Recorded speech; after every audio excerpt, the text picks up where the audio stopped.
Barbecue, নান, পরোটা, সালাদ, cakes কি নেই, সব কিছু নিজের হাতেই তৈরি করলাম। আর হেল্প করেছে আমার ভাইয়ের বউ। তো 31st নাইট উপলক্ষে আমরা বারবিকিউ পার্টি আর একটা কেক কেটে আমরা 31st নাইট সেলিব্রেশন করলাম। তো আসুন দেখে নিই। তো আসসালামু আলাইকুম সবাইকে, কেমন আছেন সবাই? আশা করি ভালো আছেন। তো এখানে আমি ফার্স্টে বারবিকিউর জন্য বারবিকিউর মশলাগুলো রেডি করে নিচ্ছি। মশলাগুলো রেডি করার পর এখানে মুরগি দিয়ে দিচ্ছি। মুরগি এখানে আমি 8 পিস মুরগি নিয়েছি এবং এগুলোকে ভালো করে মেখে মশলা দিয়ে ম্যারিনেট করে রেখেছি 2 ঘন্টার জন্য। তো এদিকে আমি কেকটা বানিয়ে নিয়েছি। কেকটা সম্পূর্ণ আমি নিজের হাতে বানাচ্ছি আর সব কিছুই আমি আমার নিজের হাতে করেছি। আমাকে হেল্প করেছে আমার ভাইয়ের বউ। তো এখানে আমি একটা ভ্যানিলা কেক বানিয়েছি রাত 12টা 1 মিনিটে কাটার জন্য। আপনারা কি করেছেন তা কমেন্টে জানিয়েন। আর হ্যাঁ, এটা খুব মজার একটা কেক ছিল। আমি যে এত ভালো কেক বানাতে পারি এটা আমি আগে জানতাম না। তো এখানে আমি কেকটা বানিয়ে নেওয়ার পর এখানে আমি নান বানিয়ে নিচ্ছি। নানটা বানানোর পরে আমরা যাব ছাদে। তো ছাদে যাওয়ার আগে আমি ভাবছিলাম যে নানটা বানিয়ে বক্সে রেখে যাই, পরে এসে আমরা গ্রিল দিয়ে গরম গরম খেতে পারবো। তো এখানে আমার নান বানানো হচ্ছে, উল্টে পাল্টে নিয়ে আমি নানগুলো তৈরি করে নিচ্ছি। তো নান বানানোর পরে তো আমি চলে গেছি ছাদে এবং আমার ভাই এখানে আগুন ধরানোর জন্য খুব ভালো চেষ্টা করতেছে।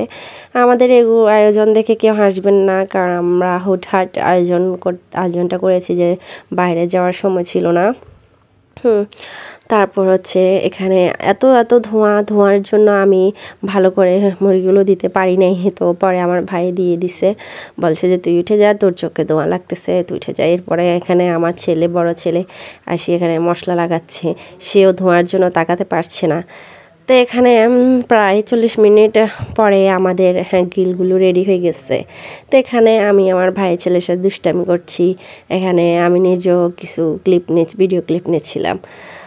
তো গ্রিল হওয়ার পর আমরা ভেতরে চলে গেছি। যাওয়ার পরে আমি স্যালাডটা তৈরি করতেছিলাম। স্যালাডে এখানে আমি দিয়েছি টক দই, লবণ, বিট লবণ আর হ্যাঁ অবশ্যই একটু চিনি, সব কিছু দিয়ে আমি স্যালাডটা তৈরি করেছি।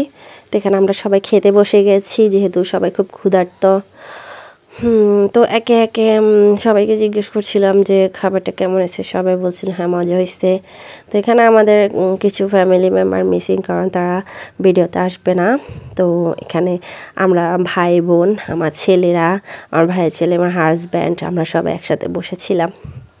সবাই খুব এনজয় করে খাচ্ছিলাম, অনেক মজা লাগছিল। আর কি বলবো, যদি পারতাম আপনাদেরকেও খাওয়াইতাম, এখন আপনাদের খাওয়াইতে পারলাম না, কিছু করার নেই। তো খাওয়া শেষে আমরা উঠে গেলাম কেক কাটার জন্য, যেহেতু একটা দিন উদযাপন করবো, কেক ছাড়া কি হয় নাকি। তো এখানে আমরা সবাই আমার ছোট ছেলেকে দিয়ে কেকটা কাটালাম। এরপরে কেক কাটার পরে আমরা একে অন্যকে কেকটা খাওয়াচ্ছি। আর কেকটা অনেক মজা হয়েছে, সবাই খুব তারিফ করছিল আমার কেকটার। সবাইকে খাওয়ানোর পরে এখানে আর কি আমার ভাইকে খাওয়াচ্ছি। এটা আমার মেজো ভাই, ছোটো ভাই, এটা আমার বড় ছেলে। তারপর হচ্ছে পেছনে রয়েছে আমার হাজব্যান্ড, আমার মা। এই আর কি। সবাই ভালো থাকবেন, আল্লাহ হাফেজ।